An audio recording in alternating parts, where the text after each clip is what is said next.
Hello world, what is going on? It is Ray, your favorite camera tech at Centennial College, and whether you're into streaming on YouTube and Twitch, or if you're just going into conference calls, webcasting has become a very important part of our lives. Now, I play Dungeons & Dragons every week, and I do get a lot of compliments from my friends on how good my stream sounds and looks, so I'm actually going to give you a lot of tips on how to increase the quality of your webcasting presence, whether you have a low or a high budget.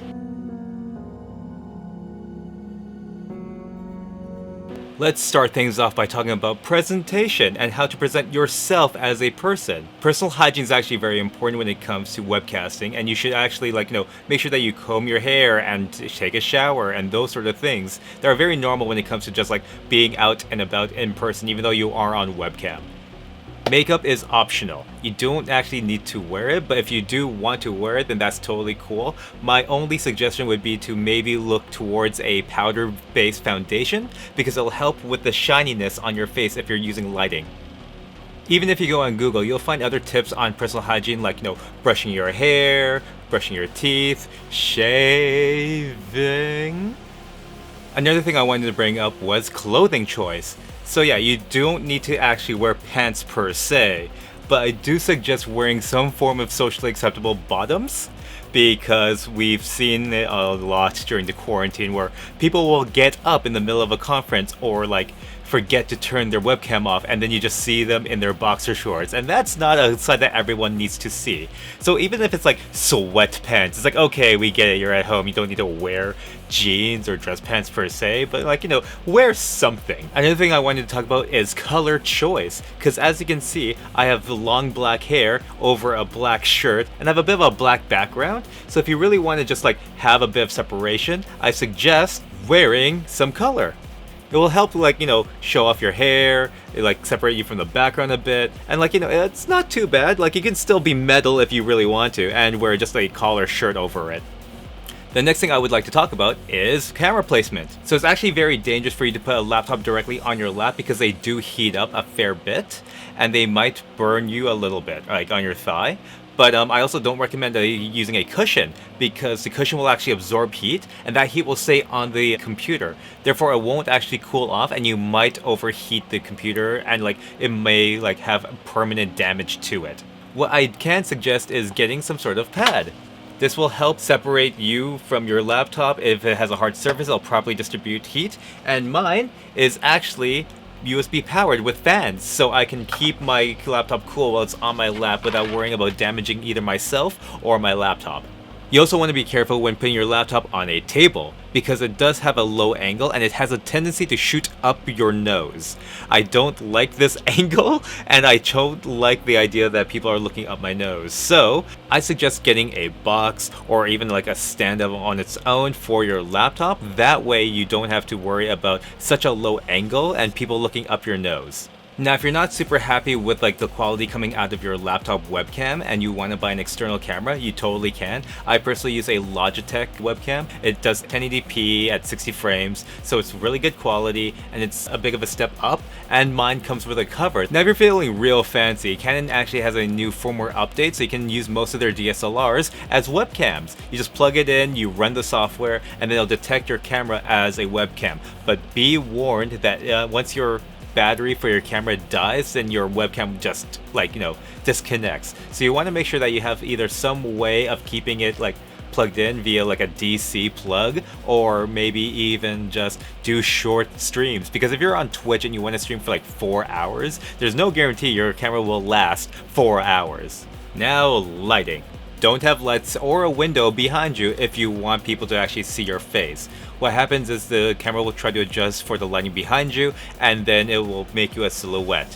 If you try to readjust it so you can see your face, you might look like you're getting abducted by aliens. If you don't have a lot of money, you don't have to really worry too much about lighting. Your normal house lights will do just fine. If you want to use a desk lamp, that will help you out as well.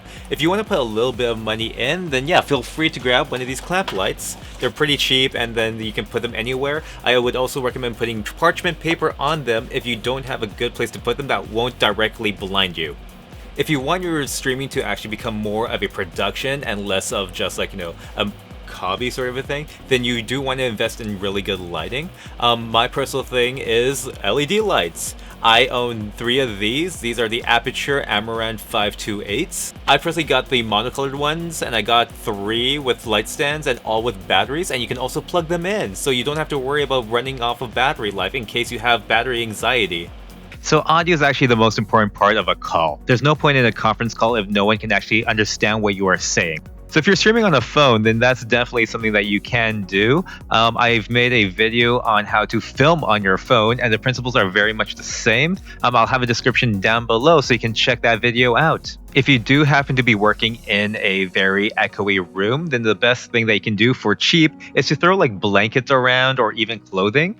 I also like using a headset and an external microphone. That way I can actually isolate my own audio from my microphone. That way I don't have to worry about a weird feedback. If you are on a budget, then the Apple earbuds are actually a very good option. All the audio will be going through your ears, so you don't have to worry about feedback on your laptop microphone and laptop speakers. And the mic is also going to be close to your mouth, so it'll isolate your voice a lot more easily, and it'll sound a lot clearer compared to a microphone that's further away from you. Once you start moving up in price range, you're going to see a bigger jump in quality. I'm currently using the Audio Technica AT2020. This is a cheap condenser mic that you can get, and it's very clear and it works very well for the price. Couple things I like about this. First of all, it's on an arm, which means if I want to be laid back, I can totally do that, and it won't actually change the quality of my audio by that much. It's also a condenser mic, so it sounds really nice. The only thing that you need to be aware of is it does need to be pretty close to your face, which means it does block your frame a lot. So if you want your face to be seen, then this may not be the greatest option in your choice. You can have it a bit farther away from you like this, but that kind of defeats the purpose because now it's picking up more of the room sound, right? And I'm sure you can hear that we have a fan going on. It's summer, so I have the AC blowing.